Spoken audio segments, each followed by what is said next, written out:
Dieu, viens à mon aide.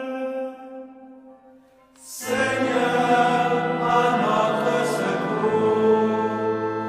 Gloire au Père et au Fils et au Saint-Esprit, au Dieu qui était et qui vient, pour les siècles des siècles. Amen. L'ange du Seigneur apporta l'annonce à Marie. Et elle conçut du Saint-Esprit. Voici la servante du Seigneur. Qu'il me soit fait selon votre parole. Et le Verbe s'est fait chair. Et il a habité parmi nous. Priez pour nous, Sainte Mère de Dieu, Afin que nous soyons rendus dignes des promesses du Christ. Daigne, Seigneur, répandre ta grâce dans nos âmes, afin qu'ayant connu par le message de l'ange l'incarnation du Christ, ton Fils, nous arrivions par sa passion et par sa croix à la gloire de sa résurrection. Par le Christ notre Seigneur. Amen.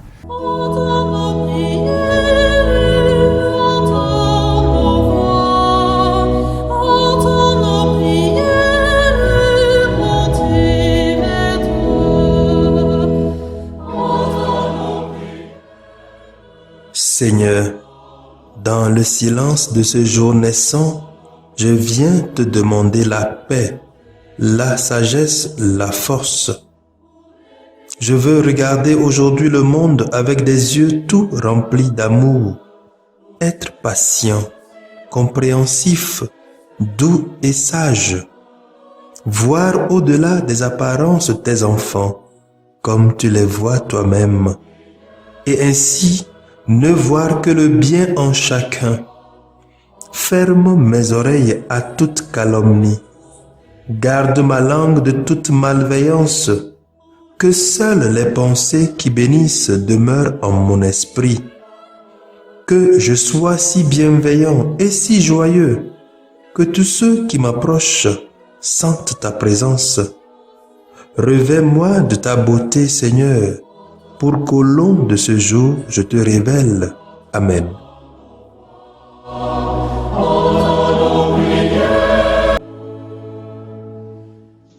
Écoutons les textes de ce lundi, lus par Hélène Amouzou, sœur de Notre-Dame des Apôtres, et le diacre Barthélemy Noumati de la Société des Missions africaines. Commenté par le Père Augustin Kassa de la Société des Missions africaines.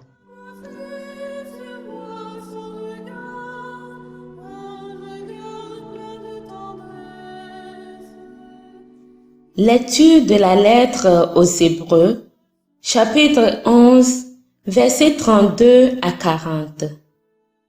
Frères, sur la puissance de la foi, que dire encore?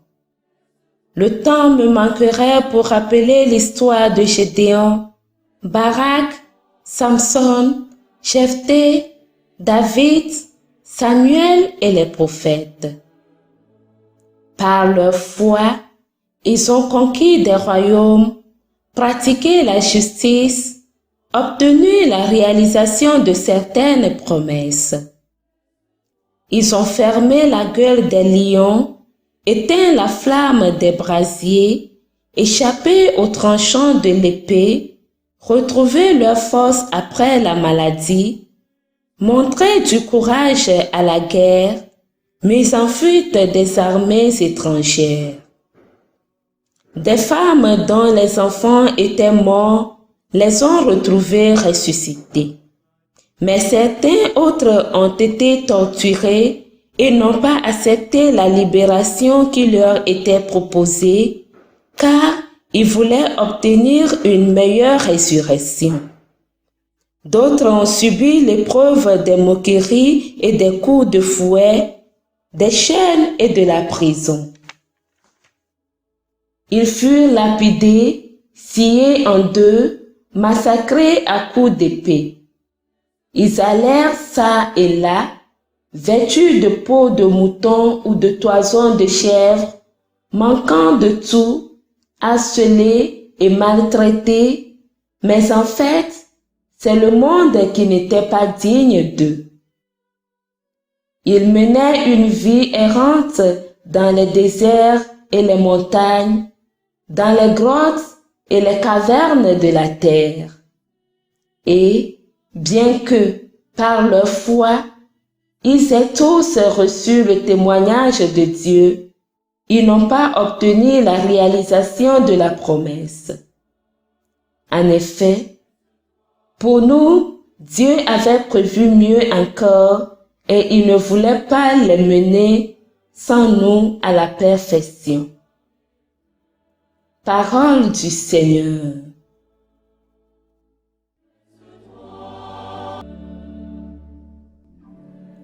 Psaume 30. Soyez forts, prenez courage, vous tous qui espérez le Seigneur. Qu'ils sont grands tes bienfaits, tu les réserves à ceux qui te craignent. Tu combles à la face du monde ceux qui ont en toi leur refuge.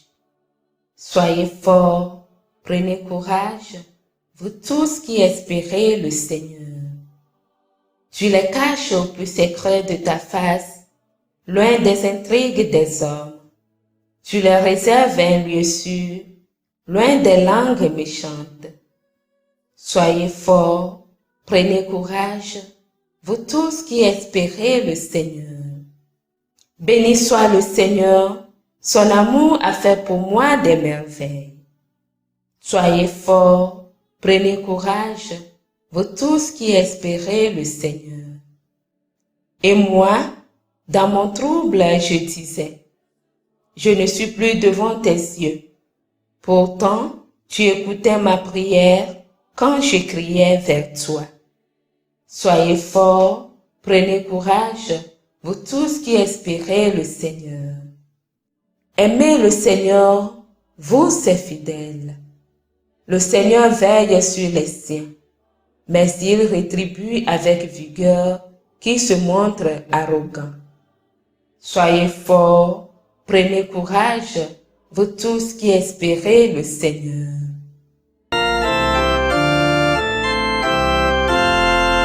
Alléluia, louez le Seigneur, Alléluia, Alléluia. Un grand prophète s'est levé parmi nous et Dieu a visité son peuple. Alléluia, louez le Seigneur, Alléluia, Alléluia.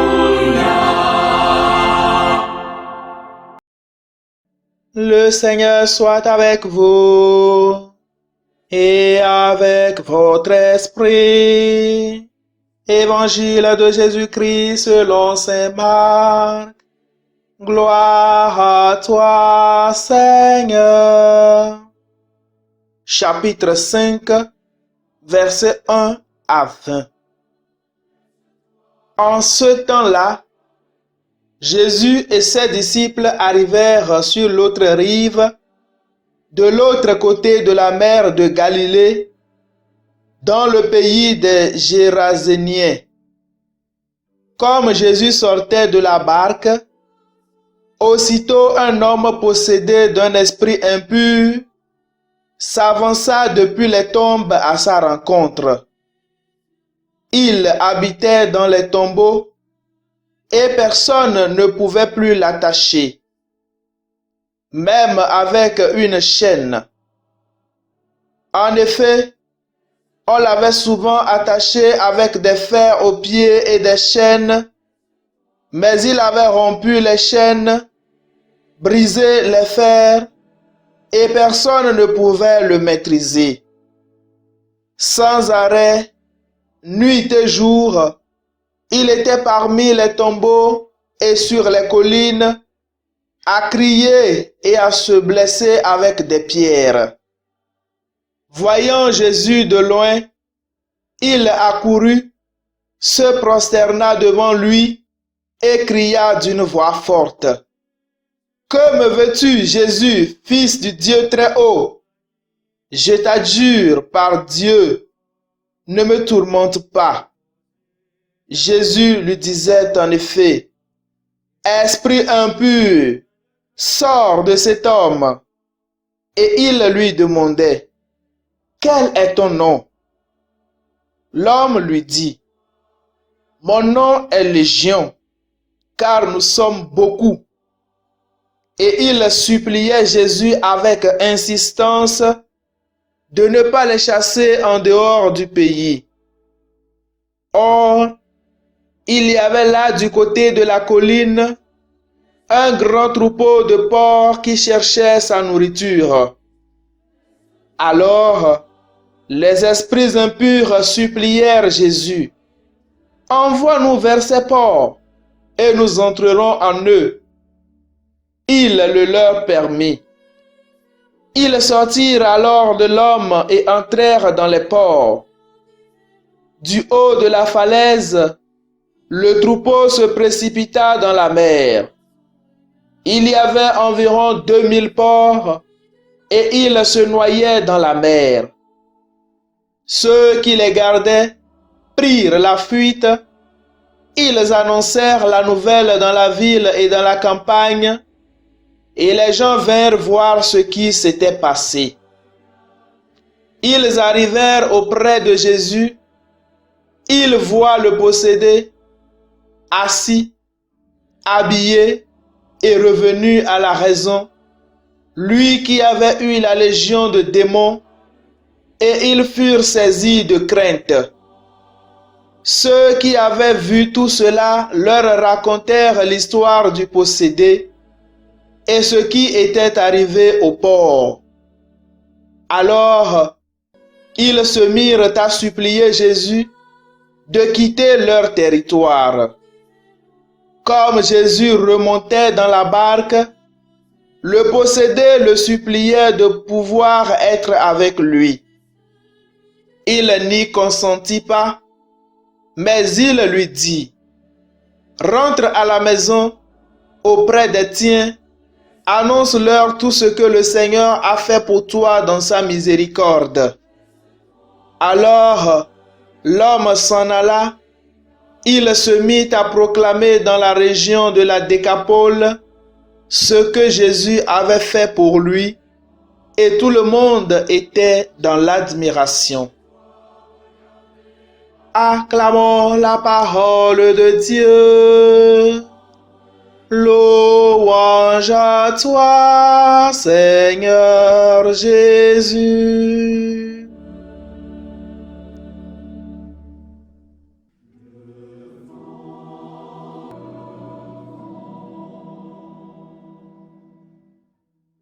Peut-être un bon résumé des lectures d'aujourd'hui vient de l'acclamation de l'Évangile. Un grand prophète s'est levé parmi nous et Dieu a visité son peuple. Nous voyons très bien de l'Évangile que l'absence de Dieu, la présence de l'esprit mauvais entraîne à la division. La division dans la famille, la division dans nos communautés, la division à l'intérieur de nous-mêmes.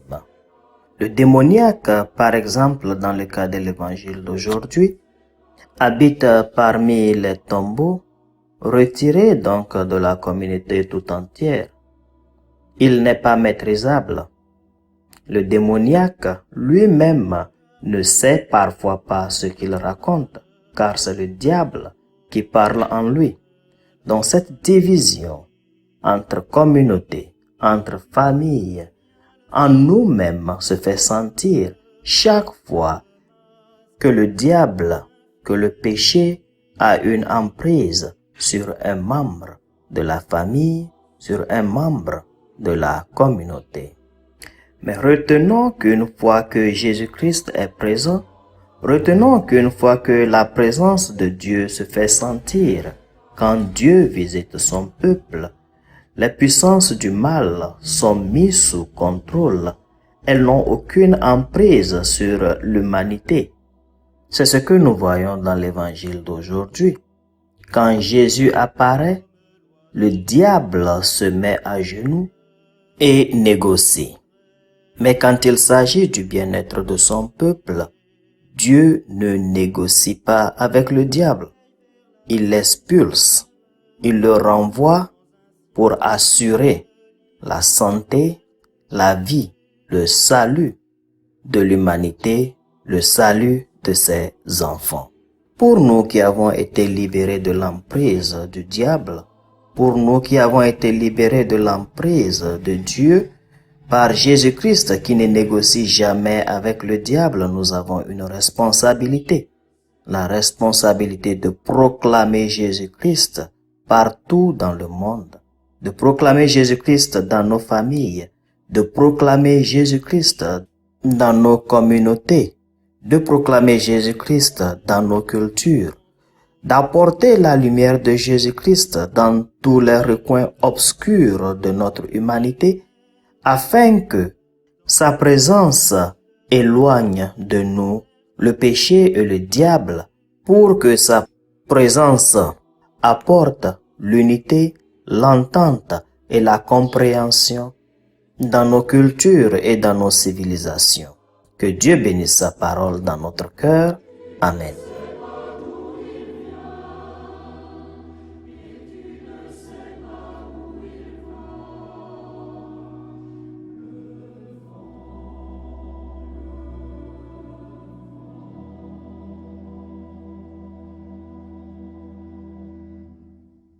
Le Seigneur soit avec vous. Et avec votre esprit.